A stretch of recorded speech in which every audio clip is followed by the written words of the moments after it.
आम्ही म्हणजे तुम्ही आम्ही सारे जना पोट आहे तोंड आहे जीव आहे सोस आहे चमचमीत गाड्याचा ते आम्ही सारे खवय्ये आम्ही सारे खवय्ये सारे खवय्ये आम्ही सारे खवय्ये एकमेका शिकवित नवे काही बनवावे किती किती चोचले ते जिभेचे हे पुरवावे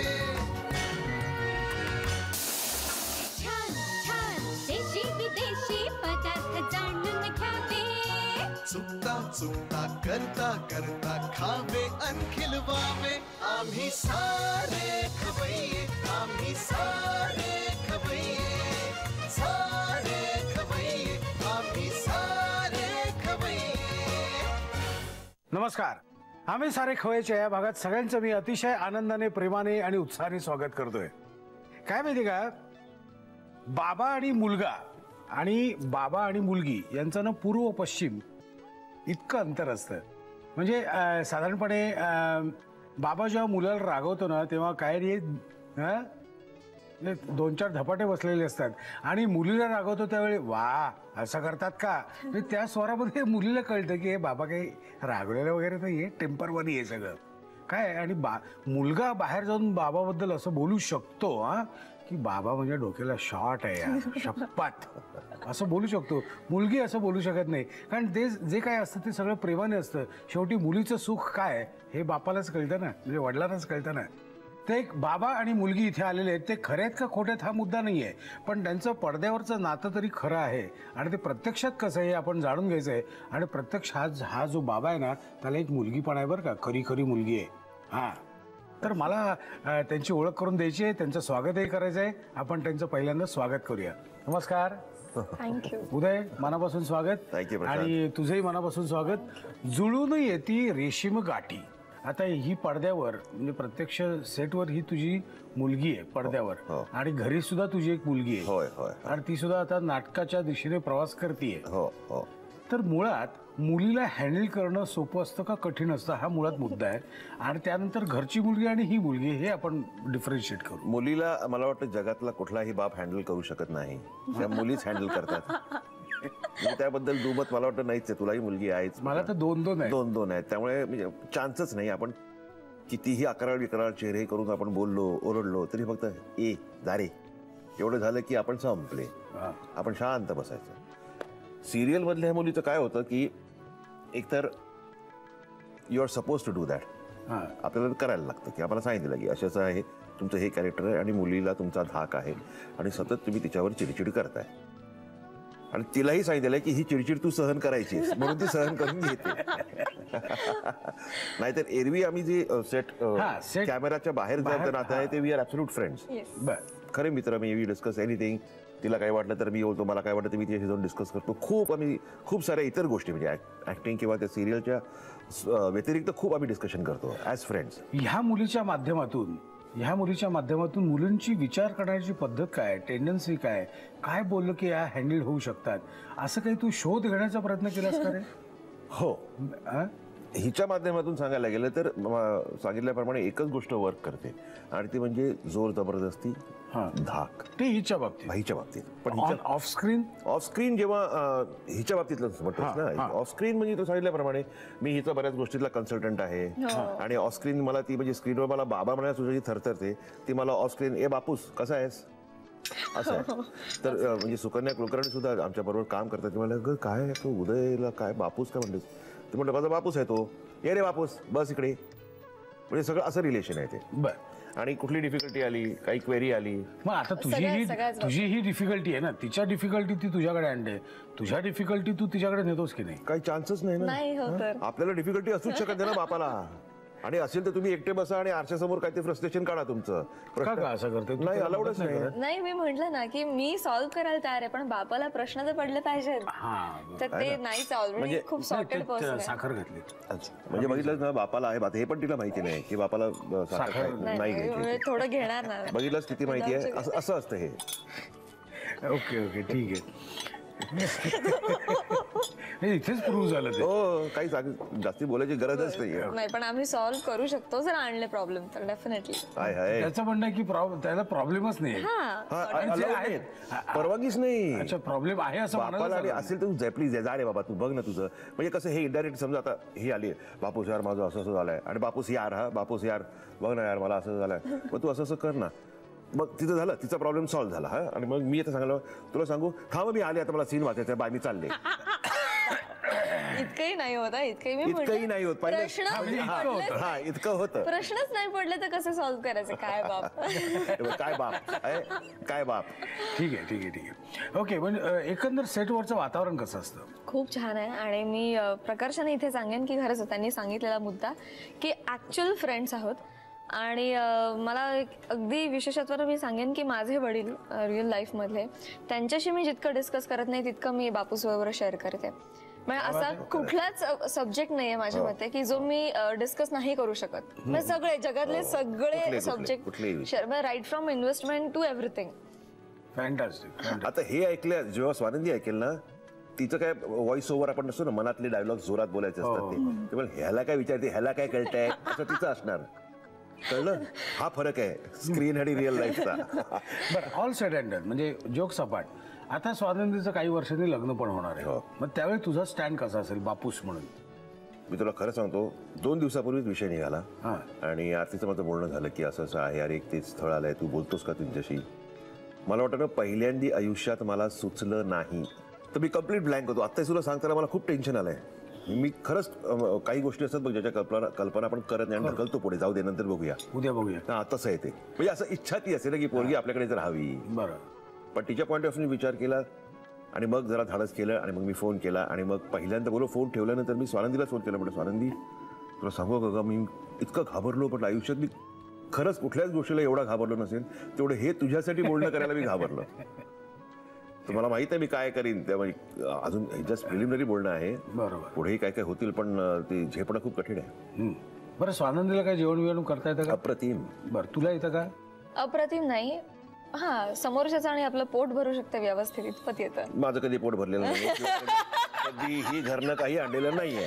नाही खरं. एकदा हिच्या आईनी फक्त खोबऱ्याच्या आणि आंब्याच्या वड्या आणल्या, हिच्या आईनी त्या कौतुकाने एकदा मला खायला घातल्या, बस तेवढं. आईच्या अच्छा. अच्छा. इकडे मुंबईत खरंच काही करत नाही. जमत नाही रे. आम्ही सिलेंडर जमत काय नाही? विचार? थांब ना, ह्याच्याकडे- नाही, मी मला माहिती आहे ना काय वेळ बोलणार नसतो आहे ना. तुम्ही. असं काय करतो, वेळ नसतो. सकाळी उठणार कधी, आरामात झोपणार कधी, आरामात उठणार, उशीर झाला सेटवर पोहोचणार कधी. 1.25 वर्ष झालंय कधीही हिच्या हातचं काहीही मिळालेलं नाही.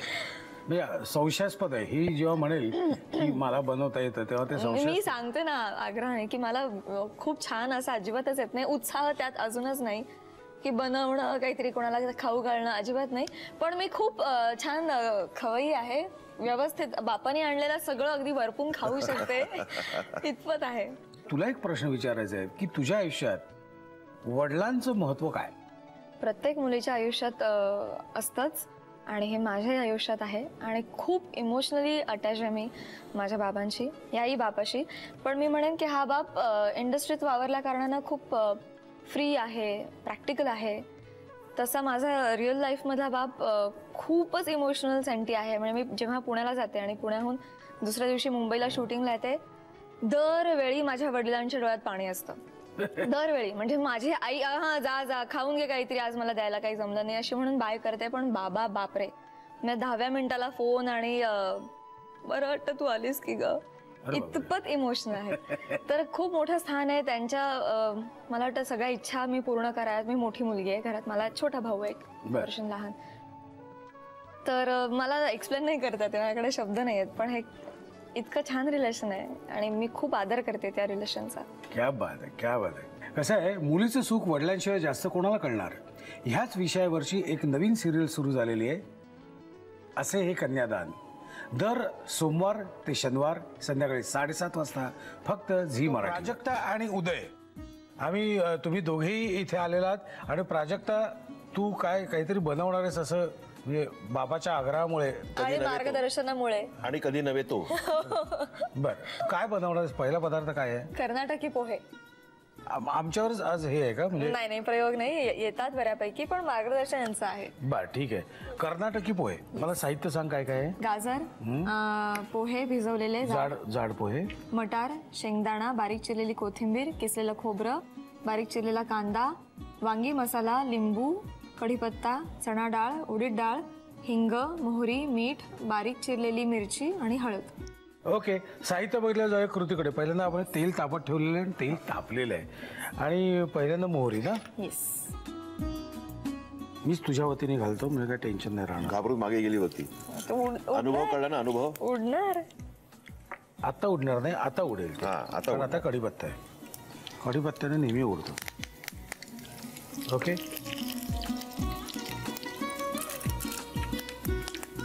बरोबर चाललंय ना? आता काय घालू? डाळ, उडीद डाळ, मिरची. बरोबर आहे ना? करेक्ट चाललंय. बरोबर चाललंय, योग्य दिशेने चाललंय. हिंग, आता कांदा, हळद. हळद सगळ्यात शेवटी घालू आपण, हे बाकीचं घालून घेऊ. हलवू त्याचा. खरं म्हणजे मटार हे आपली हे झालं ना. घालू मसाला. वांगी मसाला बाजारात मिळतो ना? हो. मी पुण्यात जेव्हा भरतनाट्यमचा क्लास माझा चालू होता आणि शिकत होते, अजूनही शिकतेच आहे, पण तेव्हा अगदीच प्राथमिक स्टेजला होते. उशीर व्हायचा, शाळेतून परस्पर जायचंय डान्स क्लासला, रात्रीचे 8, 8:30 व्हायचे. माझे बाबा मला न्यायला यायचे, दर शनिवारी असायचा तो क्लास. तर अजूनही ते आठवणीनं दर शनिवारी मला फोन करतात आणि आठवण करून देतात. आठवतंय का तेव्हा मी यायचो तुला न्यायला, आणि मग क्लासच्या बाहेर मसाला डोशाची एक गाडी होती, तिथे आम्ही दर शनिवारी मसाला डोसा खायचो आणि मग डुलत डुलत घरी जायचो. अर्धा तास लागायचा, एवढा मोठा रस्ता होता. तर अशा काही आठवणी आहेत खाण्याच्या. आणि नाही पण खरंच म्हणजे बाप आणि मुलगी हे कॉम्बिनेशन ना खूपच कमाल आहे. कमाल आहे. कमाल. आनंदीचं सुद्धा आणि माझं सुद्धा बाकी आमच्यात खरी दोस्ती आहे. खरे दोन दोस्त कसे आपापसात काहीही शेअर करतात, काहीही बोलू शकतात आणि ते मनावर घ्यायचं नसतं. त्याच्यात फक्त प्रेम आणि फक्त प्रेम असं, बाकी काही नाही. मीठ घालू.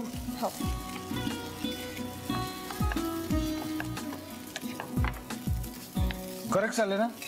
परफेक्ट. हो मॅडम. येस येस सर, तुम्ही शिकवल्याप्रमाणे करते सर सगळं.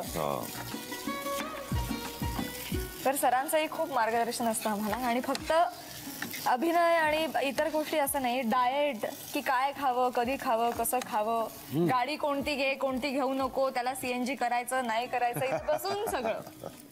मार देईन तुला, माझ्याकडून पैसे घेऊन जा पेट्रोलला वगैरे, फालतूगिरी करू नको, CNG बसू नको, असं सगळं. म्हटलं ना आपलं कामच आहे ते. नेमणूक कशासाठी झाली आहे? बाप आहेस ना तू, घे काळजी सगळी. पण मी प्रकर्षण इथे सांगेन ना, अगदी जेन्युइनली उगाच असं सांगायचा प्रयत्न करता की मॉरल डाऊन व्हावा, कॉन्फिडन्स लूज व्हावा, उगाच असं पण असतं. म्हणून तर बाप आणि मुलीचं रिलेशन आहे ना बाबा, ते स्पेशल आहे. डन. Yes, done. सर्व करताना परत एकदा तुम्ही पाहता अशी कोथिंबीर घालू शकता, जी दिसायला अप्रतिम दिसते आणि असं छान खोबरं सुद्धा. जमलंच की. लिहून घ्या साहित्य आणि कृती. कर्नाटकी पोहे बनवण्यासाठी लागणारे साहित्य: भिजवलेले जाडे पोहे, गाजर, मटार, शेंगदाणे, बारीक चिरलेली कोथिंबीर, ओल्या खोबऱ्याचा किस, बारीक चिरलेला कांदा, वांगी मसाला, लिंबू, कढीपत्ता, चणा डाळ, उडीद डाळ, हिंग, मोहरी, मीठ, बारीक चिरलेली हिरवी मिरची आणि हळद. कृती: प्रथम कढईमध्ये तेल गरम करून त्यामध्ये मोहरी, कढीपत्ता, चणा डाळ, उडीद डाळ, बारीक चिरलेली हिरवी मिरची, हिंग, बारीक चिरलेला कांदा, मटार, शेंगदाणे, गाजर, वांगी मसाला, हळद, भिजवलेले जाडे पोहे, मीठ, ओल्या खोबऱ्याचा किस, कोथिंबीर आणि लिंबाचा रस घालून मिश्रण एकजीव करून घ्यावं. वरून किसलेलं खोबरं घालून कर्नाटकी पोहे सर्व्ह करावेत.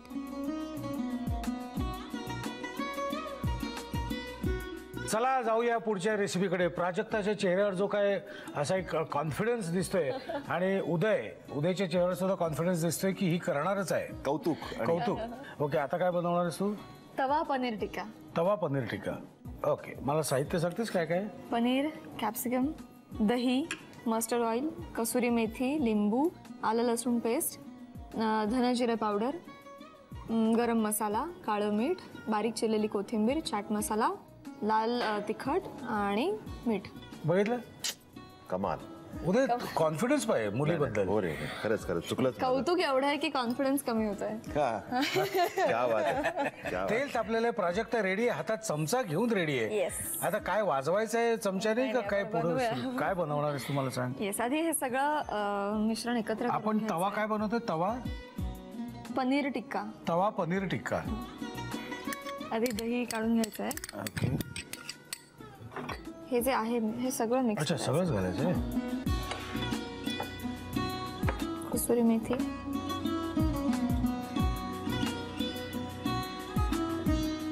हे एक उपचार म्हणून तिने मला विचारला. हो. लिंबू पिळू कमी. हो. हा, आपण परवानगी घेऊया.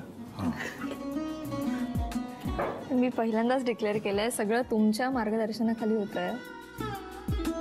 नाही, पण म्हणजे मगाशी खरंच पोह्याची खुशबू कसा फर्स्ट क्लास होता. मस्त मस्त. पण त्याचं म्हणजे हे काय घालतोय आपण? हा आहे मसाला, गरम मसाला. गरम मसाला. हे धना-जिरे पावडर. येस. हे काळं मीठ. येस. पांढऱ्या मिठाला किंवा गुलाबीसर मिठाला काळं मीठ काय म्हणतात असा एक प्रश्न मला पडलेला आहे. सर आपलं उभे उभे आपल्याला काय काम आहे?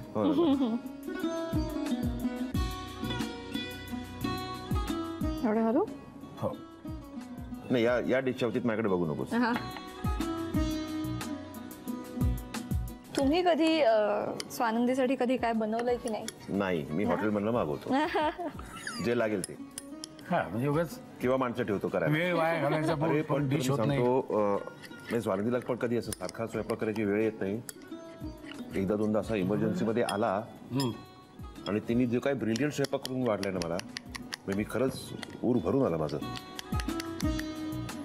हा, कमाल. सॉलिड वास येते. आता काय करायचंय? तर हे याच्यात बर. मिक्स करायचं. तेल गरम झालंय, तवा आता घालायला हरकत नाही. तेल घाल घाल. सोड तू. हा,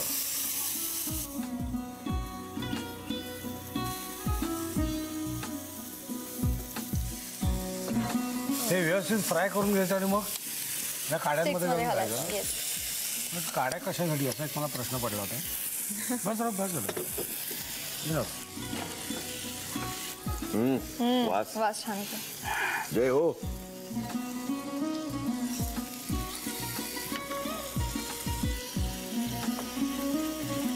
तुम्ही आय गेस खूप छान स्वयंपाक बनवता असं मी ऐकलंय. आता इथे उभं राहून राहून मला यायला लागलंय हळूहळू. पण मग घरी कधी बनवता की नाही? छे, रेडी आहेस का तू? कधी मूड असेल तरच. मूड असेल म्हणजे बायकोचा मूड नसेल तर माझा मूड असतो. अदरवाईज आम्हा पुरुषांना घरी सुद्धा आम्ही उल्लू पण बनवू शकत नाही घरी. असं आहे. जेवण राहू दे बाजूला. आई शो, क्या बात. मस्त वास आलेला आहे. नाईस. First class. आता हे फक्त काड्यांमध्ये घालायचं. येस. हे एक हे ऑल्टरनेट. ऑल्टरनेट. ग्रीन रेड मग पनीर. क्या बात. First class. लिहून घ्या साहित्य आणि कृती. तवा पनीर टिक्का बनवण्यासाठी लागणारे साहित्य: पनीर, सिमला मिरची, दही, मस्टर्ड ऑइल, कसुरी मेथी, लिंबाचा रस, आलं लसूण पेस्ट, धणे जिरे पावडर, गरम मसाला, काळं मीठ, बारीक चिरलेली कोथिंबीर, चाट मसाला, लाल तिखट आणि मीठ. कृती: प्रथम एका बाउलमध्ये दही घेऊन त्यामध्ये मस्टर्ड ऑइल, कसुरी मेथी, कोथिंबीर, लिंबाचा रस, चाट मसाला, तिखट, गरम मसाला, धणे जिरे पावडर, काळं मीठ, साधं मीठ आणि आलं लसूण पेस्ट घालून मिश्रण एकजीव करून घ्यावं. या बॅटरमध्ये रंगीत सिमला मिरचीचे मोठे तुकडे आणि पनीरचे तुकडे एकजीव करून घ्यावेत. तव्यावर तेल गरम करून त्यावर मॅरिनेट केलेले सिमला मिरची आणि पनीरचे तुकडे व्यवस्थित परतून घ्यावेत.